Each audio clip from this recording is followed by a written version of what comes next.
to the next episode of КьюАй. Next to me tonight are the next best thing, Ross Noble. Who's next? Lucy Porter. Whatever next, it's Frankie Boyle. And better luck next time, Alan Davies.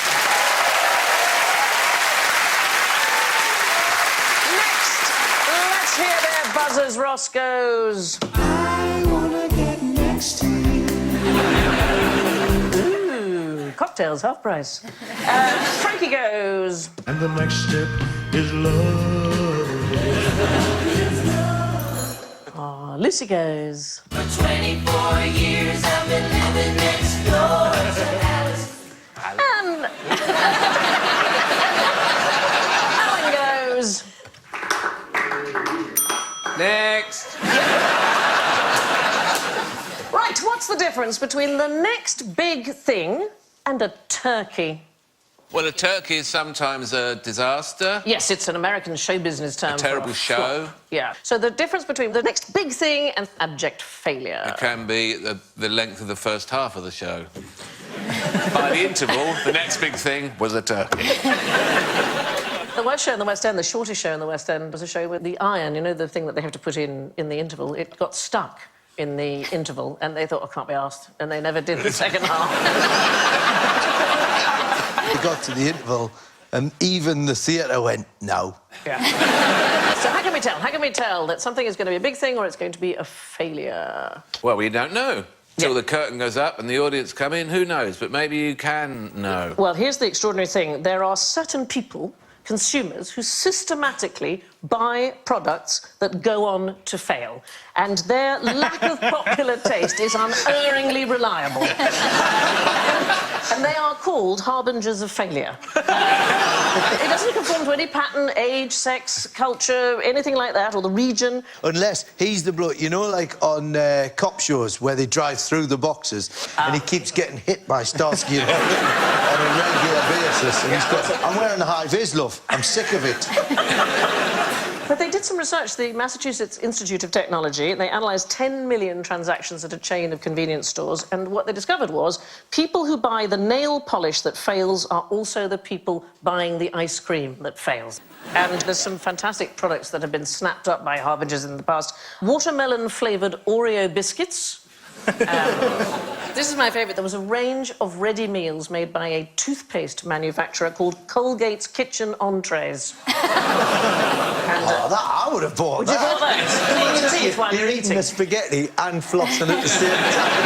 That's genius. But if you can find these people who've got what they call a flop affinity, then it's fantastic for market research. There's a P.G. Wodehouse story, isn't there, about a producer who brings his 10-year-old child to every show and everyone thinks he's a really doting father, but it's just that he thinks the public's expectations are the same as a 10-year-old child.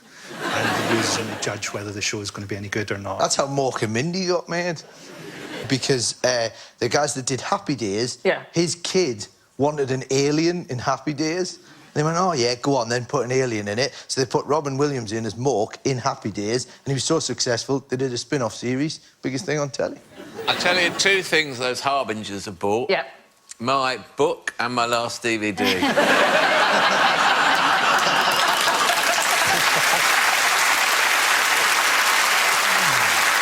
Well, I've got both those, so I feel terrible now. 90% of all new products fail, and there is a museum of failed products in Michigan. It was meant to be a reference library of consumer goods, but the vast majority are failures, and there's some fantastic things. This is one of my favourites. Pre-scrambled eggs in a cardboard tube designed to be eaten in the car. I'd have that. Breath mints that look like crack cocaine. This is very good. 100% recycled pillow soft shit be gone loo paper. Shit be gone! You have to do that when you use it. Whack off insect repellent. We've all done that. Funny way you get rid of insects. Can I just say, I have got some fabulous information about turkeys, which is not totally relevant, but you know when you learn something, you just think, I totally have to share this, OK? So, in the 1950s, they discovered that males would mate with a lifelike model of a female turkey as eagerly as they would mate with the real thing. So, of course, they decided to try and find out what was the minimal stimulus that would get a turkey going, OK? They gradually stripped the model of its tail, its feet and its wings. This did not deter the male birds in any way. When there was just a head left on a stick, they were still up for it. That is why my range of turkey sex toys never took off. They were too lifelike. Yes, well, a freshly severed head on a stick was the most effective, like the sexiest thing. That was followed by a dried male head. And in third place, a 2-year-old withered female head. And in last place, but still eliciting a sexual response, a plain balsa wood model of a head. I don't know if you've ever taken a turkey to a Punch and Judy show. It's horrific. Unbelievable. That's all I want to do now.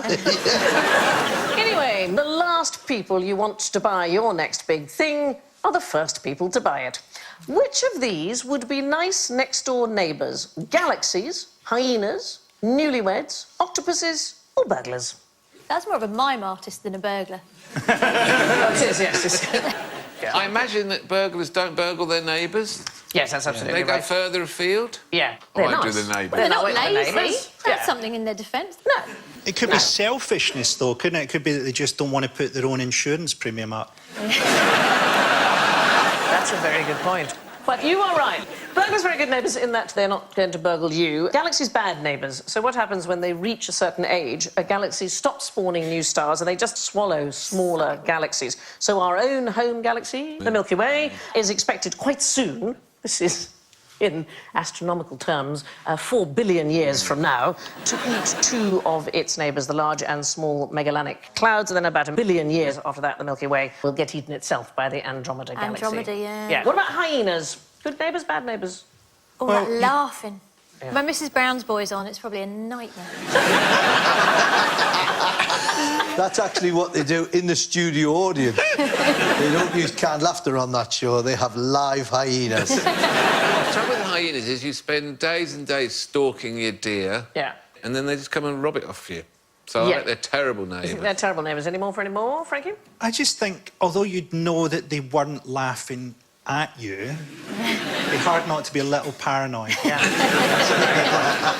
They're extraordinary creatures. They're so aggressive. There's so much testosterone in a hyena that when a baby hyena is born, the first thing it does is turns around and tries to kill the next one that's trying to be born. So, I mean, they're really aggressive. However, very good neighbours. Oh. Most people who live in hyena-prone areas, in fact, encourage hyenas because they control pests and they clear up all diseased animal carcasses. And they don't attack humans as much as that photograph might suggest. That one's wearing a John Lydon wig. What about newlyweds? What do you think? Good neighbours, bad neighbours? Well, I enjoy hearing other people making love.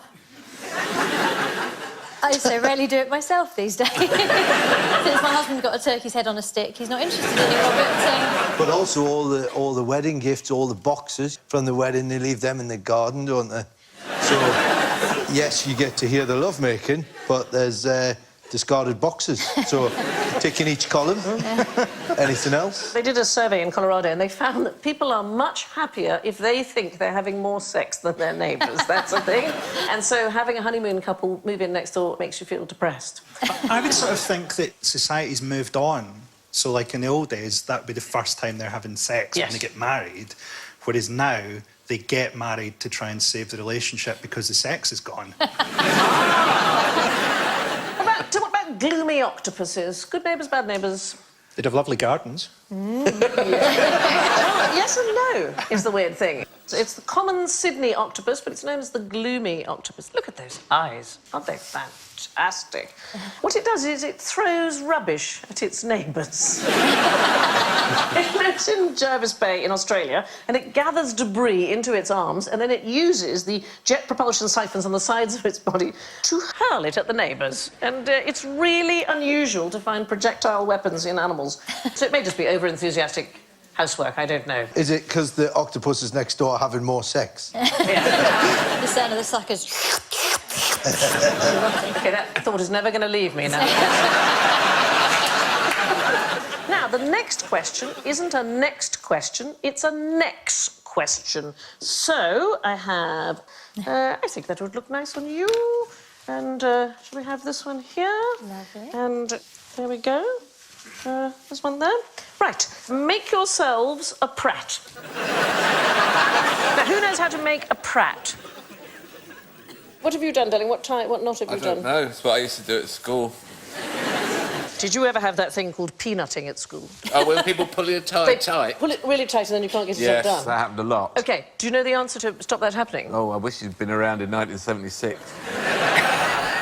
If you put a 2p coin inside the knot, then it's impossible to peanut somebody. I shall tell my Pass boys. pass it on. So, the prat, basically you have to have it back to front, like this, in order to tie it. I haven't worn a tie since I gave up the pipe. Like this. And this is a self-releasing version of the prat. It's called a nicky knot. And the reason it's self-releasing is that when you pull it out like that, you can just let it go, and it won't end up in a knot. Thank you very much. They're difficult to follow. So here's what happened. 1999, there were two Cambridge mathematicians, Thomas Fink and Yong Mao, and they calculated the maximum number of ways to tie a tie. They worked out it was 85. And then there was a Swedish mathematician watching The Matrix Reloaded. It came out in 2003. Fantastic films, that's great. Amazing. Slow motion bullet avoiding. Brilliant. Absolutely loved it. But he's watching this film and instead of thinking it's a great film for learning how to... And it gets so much better in a chair. This Swedish mathematician called Mikael Vjejimo Johansson, he's watching it and he realises that there is a tie tied in a knot that isn't on the main list of 85. And so he reworked the list and he came up with the total number of ways to tie a normal tie, 177,147. He did slightly change the rules, but every time you face having to put on a tie, 177,147 different ways in which you might decide to tie it. I hate ties. I just sort of think the minute you get a really depressing job, the one thing you have to wear is a sort of suicide kit. Anybody know how long we've been wearing ties for? How long they've been around? About 5 minutes now. We've had ties since the 30 Years' War, which was 1618, and it was the Croatians who first brought the notion of wearing something. They wore a little small knotted... Am I a time traveller? Just turn them sideways, turn this...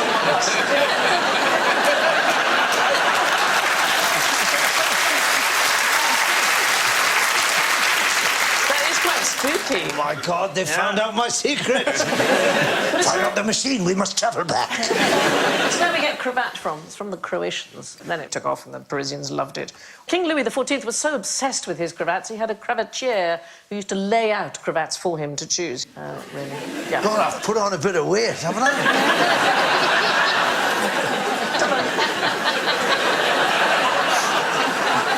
Do a show with you just being characters from history. Somebody once heckled with me was saying, you look like every single character from Lord of the Rings. While we're doing knots, now, I've been practicing this, and I can do it about 1 in 3.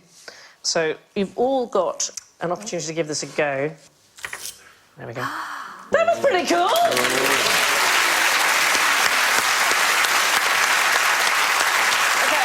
So it is just a length of chain, and then you place the ring up in like this. Now, if you hold it with your thumb and then hold it with one of your fingers, and what you need to do is just let the finger go and not the thumb.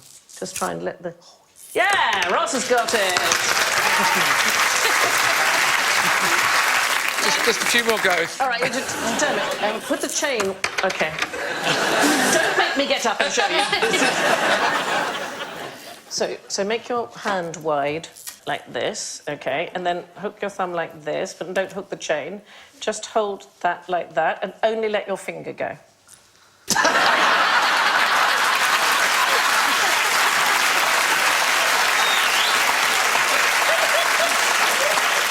Teaching assistant.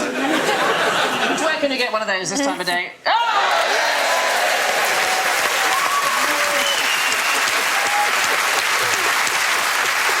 I feel my time here has been worthwhile. Right. Is this the neck verse thing?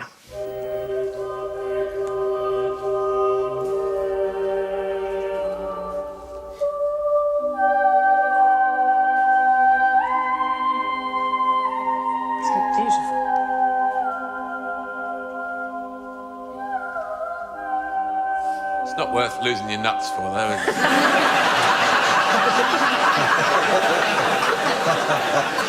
Well, you might lose more than that.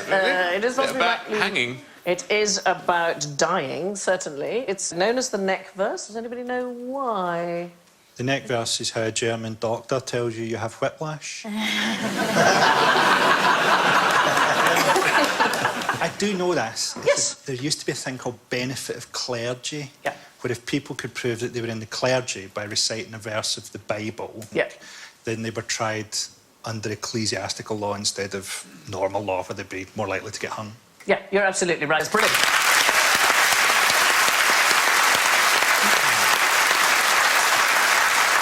It's 1251 when it was known as the neck verse, and you had to be able to recite it in Latin. O God, have mercy upon me according to thine heartfelt mercifulness.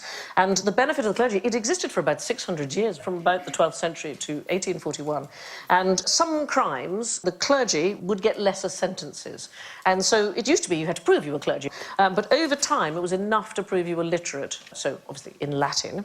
And this created a loophole. So illiterate people could learn that verse by heart. And the courts were happy to go along with this. It's a legal fiction because there were many crimes which it was felt that the punishment was too harsh. So they would allow this fiction that you were a member of the clergy and therefore you could get away with it. In fact, Ben Jonson, the playwright, 1598, he avoided being hanged for killing an actor in a duel, an actor called Gabriel Spencer, by pleading benefit of clergy. So it's I know a bit about Ben Jonson. He murdered someone that he acted in a play with. The play was called The Isle of Dogs. And it was so offensive that it was suppressed so completely nobody's ever worked out what it was about. We don't even have a record of the script or anything. And then you released it on DVD. Do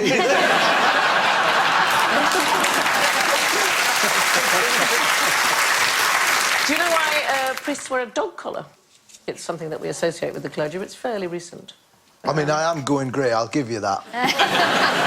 We need to do that double chin a bit more. You know? That's it. Wow. Is it just for ID? It's just an idea. It's Scottish Presbyterian invention that was then adopted by the Anglicans in the 1840s. So it didn't really become widespread until the 1880s. And those bands that hang down, they're called preaching bands. So it's like an early barcode. Yes, exactly like that.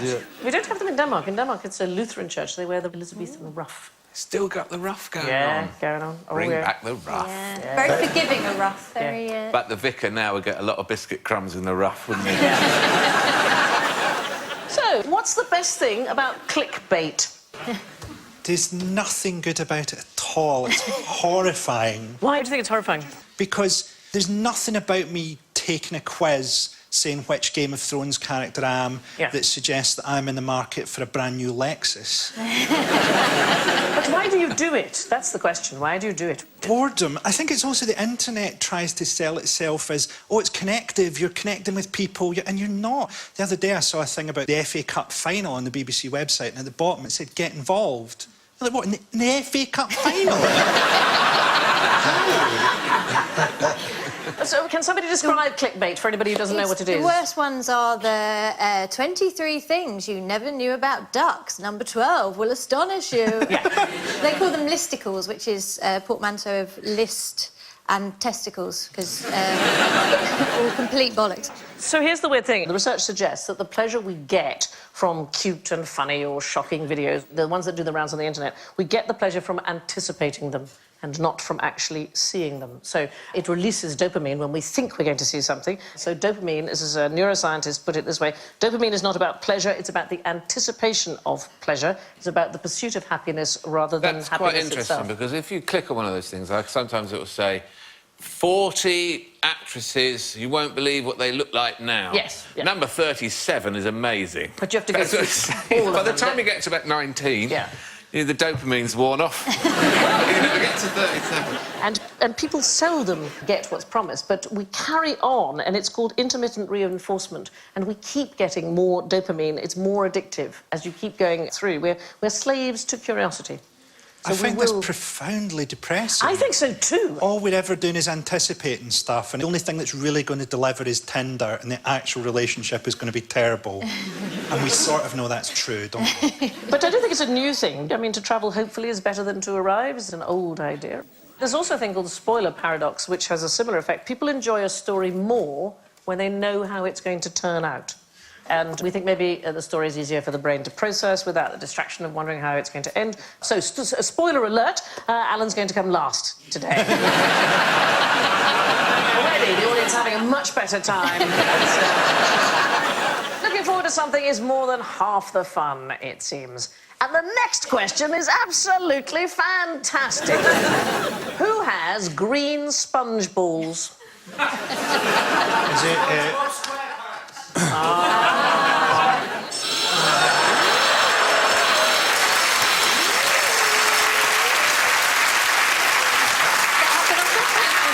That's why you're sitting over there.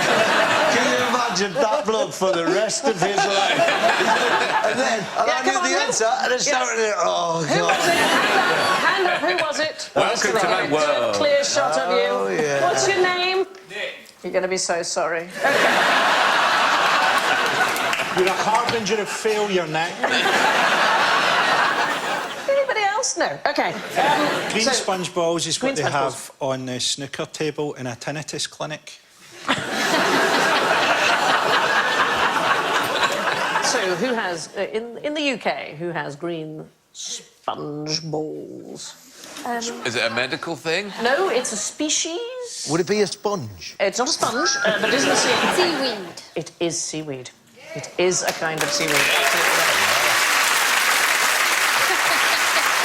But you know what's sad is that there isn't any anymore. It's all gone, but it used to be one of the must-have species in the mid-19th century for seaweed collectors. So there was a brief craze. It gripped the daughters of Victorian well-to-do.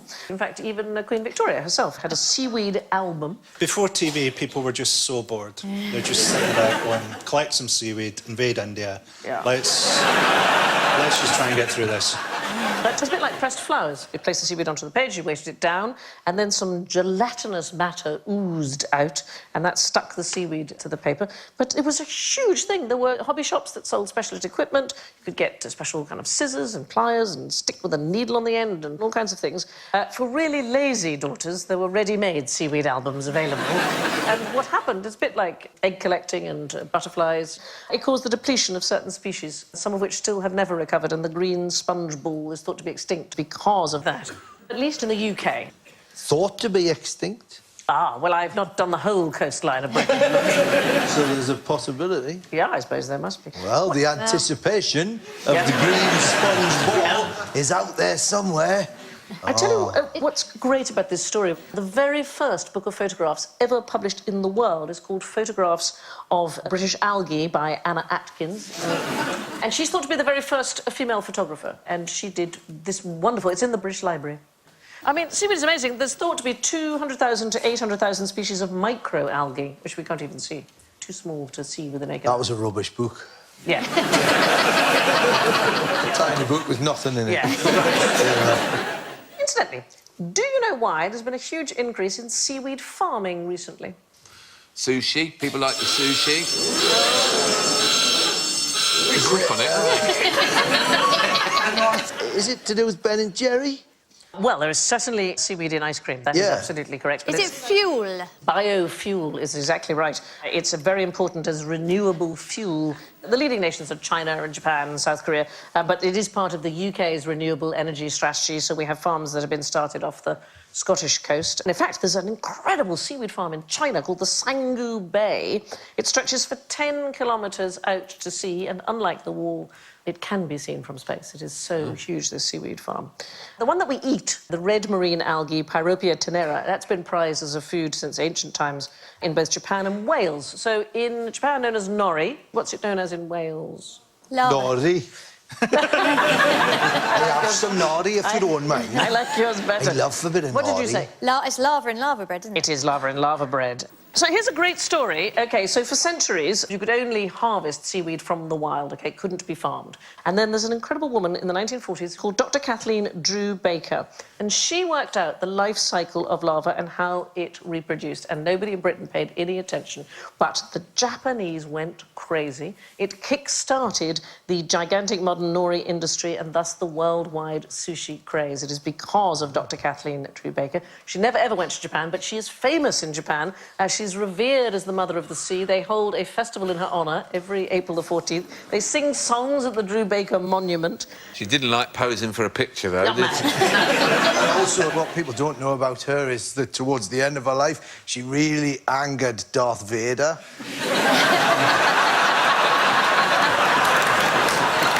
That's very good.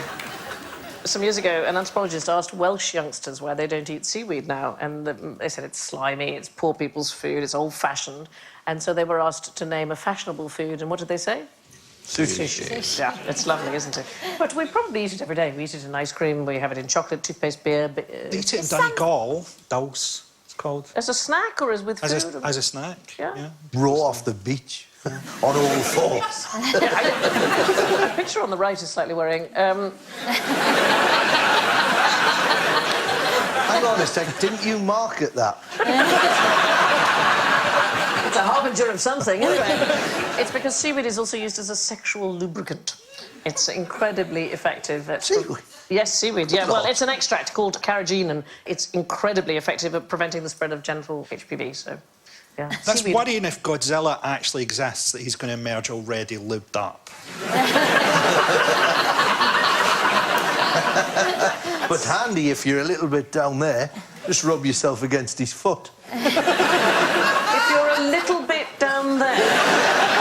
Come on, this is the BBC. I can't say if you're a little bit down there and you've got a touch of the... Yeah. And you don't want to get the Godzilla and with the on the And this information video also available online.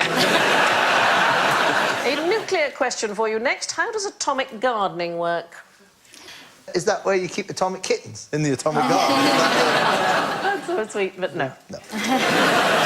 What is atomic gardening? It's a new Channel 5 format. Starring Alan Titchmarsh and the unquiet ghost of Robert Oppenheimer.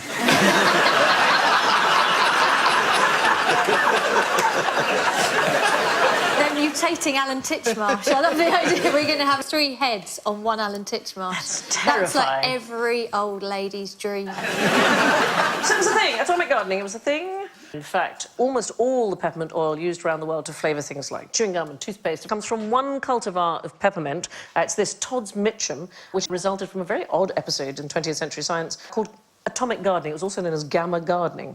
So after the Second World War, there was an Atoms for Peace programme, and it sought peaceful use for the science that had led to the atomic bombs.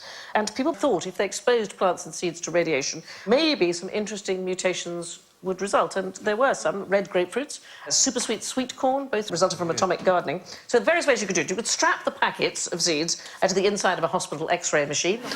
You would leave them in the fallout zone of a nuclear testing site. Or you could do this, which is a circular garden with a source of radiation in the middle. And so the plant seeds radiate out. I think this could be an amazing episode of Country File.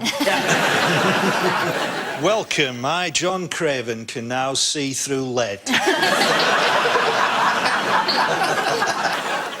There's a wonderful woman called Muriel Howarth. She was the doyenne of British nuclear gardening, and in 1959, she grew the first atomic peanut. It germinated in 4 days and was 2 foot tall. I mean, sort of terrifying. Wow, that's a hell of an M&M. That is. There's an old movie, isn't there? The effect of gamma rays on... Man the Moon Marigolds. Do you know it's a really weird story about that film? So I was living in New York then. Paul Newman directed it, and I auditioned to play the part of the daughter in the film. Really? And I didn't get it. I was second. And do you know who got it? Paul Newman's daughter. Wow, that's amazing. That is weird, isn't it?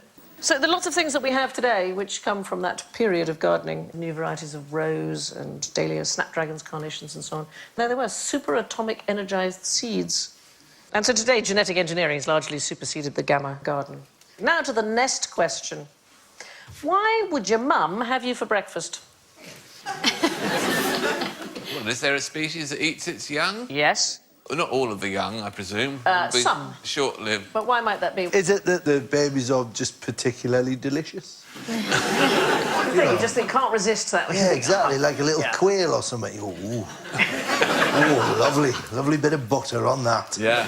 It's lucky that chickens don't like eggs, really, isn't it? Yeah, that's true. Yeah. They're all sitting there eating omelettes and dying out. Maybe it's that thing where you sniff your own baby and they seem to you so delicious you almost want to eat them. Yeah. Maybe insects just go, there's no society to hold me back. I'm going to follow through. I often say I could eat my son with a spoon. I don't mean it. But... It's the knees. I could just eat babies' knees all day long. I really could. They are just the so knees. They could have the rest. Yeah, even their feet are so delicious. Yeah. No, we are talking about a burying beetle and its larva. And it chooses to make its life in a rotting corpse of some kind or other, and that's where it has its babies. And it has to adjust the size of the brood to the size of the carcass. There's got to be enough food. And so, researchers at the University of Edinburgh have established that she will choose to eat the ones that nag her most. This is great parenting. Yeah. This is what we all need, isn't So it? the burying beetle baby that keeps going, I want a snack, I want a snack. Gone. Finished. If my children are watching, I'm learning a lot. Well, children aren't watching. They're in their bedrooms with their knees missing.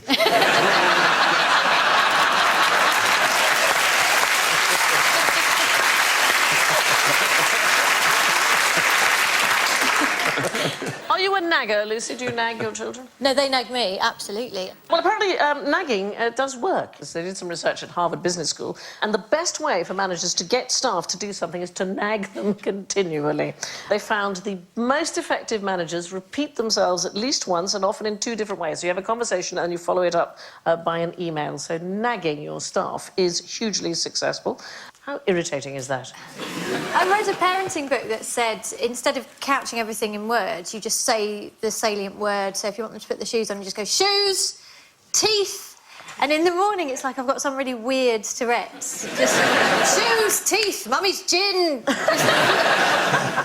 Apparently, daughters nagged by their mothers grow up to be high earners. The thing I like is in Japan, men who are trying to diet can subscribe to a virtual wife. And she will nag you 4 times a day by email. And there's different wife varieties on offer. You can have a maid, a businesswoman, a nurse, or a manicurist. Any of you boys do half the housework in your homes? Don't be stupid. Because here's the extraordinary thing. In heterosexual relationships, even if the man does half the housework, it's usually the woman who's in charge of allocating the tasks and making sure it gets done. So, in other words, nagging itself, yet another job about the house which women are expected to do and then wriggle out of. Moving on now, all the way from Pennsylvania, the marvel from Philadelphia, Euphonia. What's her act? She removes her legs and hovers above a man on a knitting machine. Well, you're not far off. It is a machine. She looks rather hirsute, doesn't she? She's called Euphonia. She's from 1845. Were they trying to do the turkey experiment with a human? She's heading more and more towards the head. Yeah. She's stolen his beard, he's stolen her legs. Oh, that's scary. Yeah. So, 1845, a German inventor called Joseph Faber exhibited this incredible machine. It could talk, it had bellows for lungs, a tongue and a larynx made of wires and reeds and levers, and it was operated by a piano-like keyboard. So there were 16 keys plus 1 to open the glottis, the vocal cords, and foot pedals, and sounds came out of her mouth. She could laugh, she could whisper, she could sing God Save the Queen. But the fundamental problem with her is that she scared people. Yeah, it's scaring me now. Yeah. She had... The turkeys have kicked off. That's the one.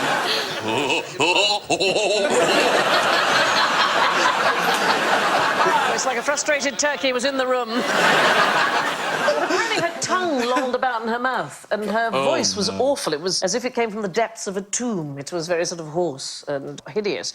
And Faber, who made it, twice he destroyed the Euphenia out of frustration. The first time he rebuilt it, the second time, well, he took his own life. So it's basically like Siri. It is a kind of Siri.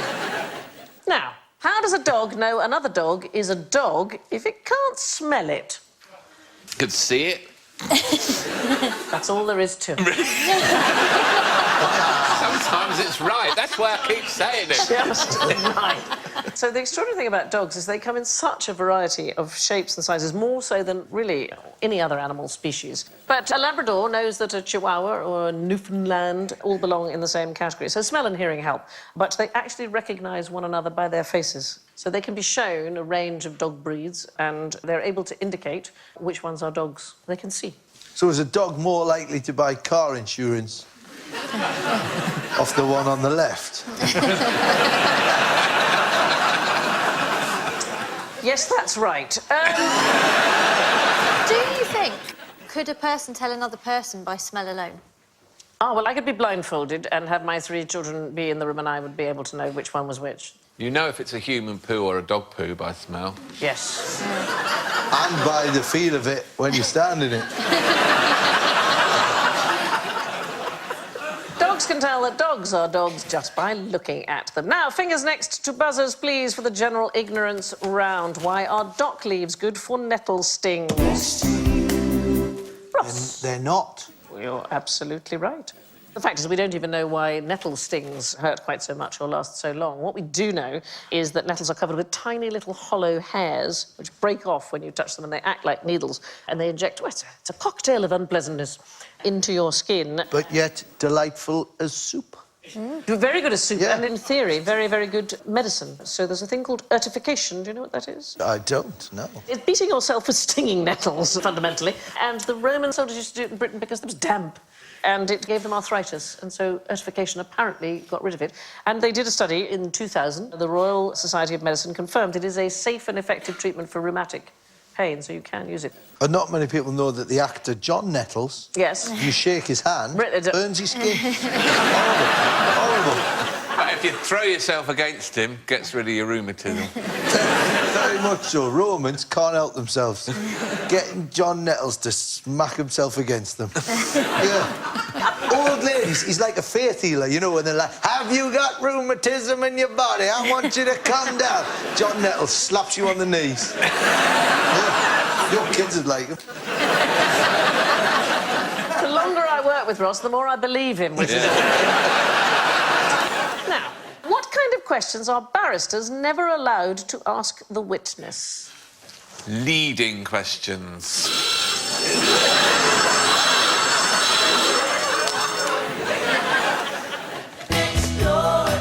Lucy. Multiple choice.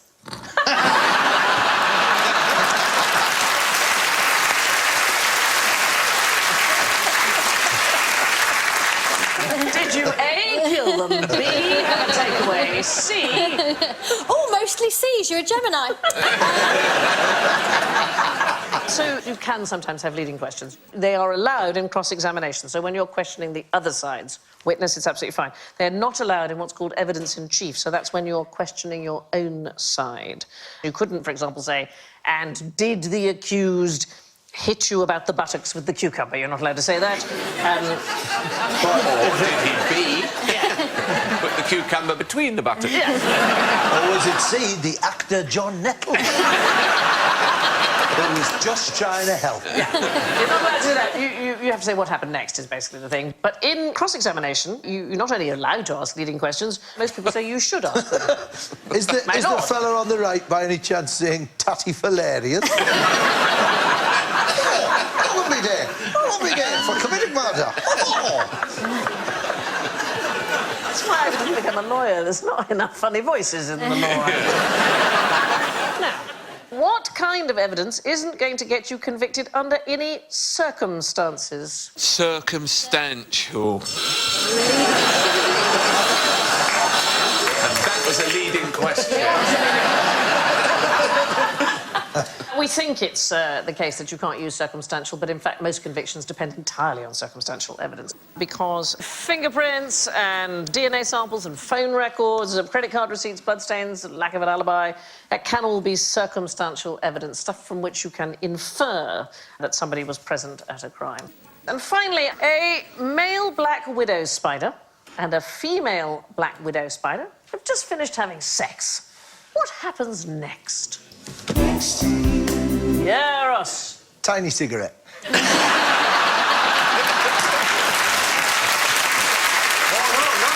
wouldn't be a tiny cigarette, would it? It'd be 8 tiny cigarettes.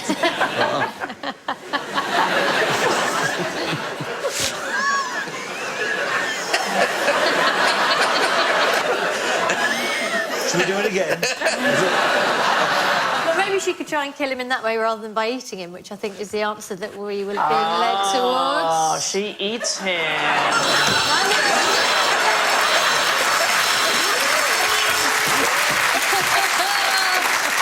No, she does not, if she's a black widow. So there is one species in the widow group in which the female, well, let's say, routinely eats the male. Scottish widows. The Scottish widow.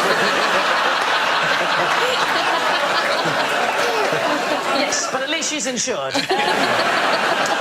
It's the Redback Spider of Australia. It's the only one. There are 3 species found in North America, and post-coital cannibalism in one of the 3 is rare, and in the other 2 it's completely unknown. And they get their name widow probably because people have watched their behaviour in captivity when they're not behaving normally, I think. So how dangerous do you think a black widow bite is to humans? Very.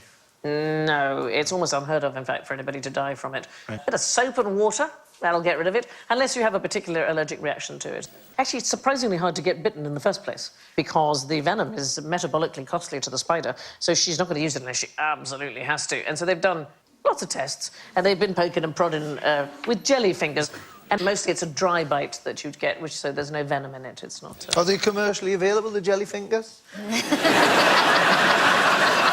I think you could make your own.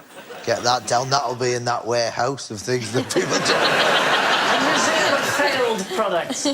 Post-coital cannibalism amongst black widows is the exception, not the rule. What usually happens is that the male says he'll text her and then he never. OK, next it's the scores, and in first place with a magnificent 6 points, it's Ross. In second, with just 1 point behind, with 5, it's Frankie. In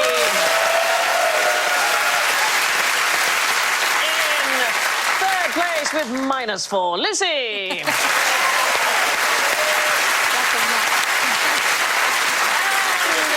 And in fourth place with -10, it's the audience.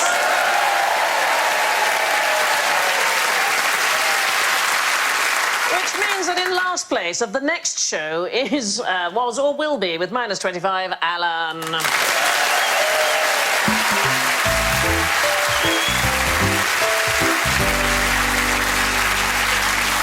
thanks to Frankie, Ross, Lucy and Alan, and I leave you with this news from the Western Daily Press concerning what people plan to do next after they retire.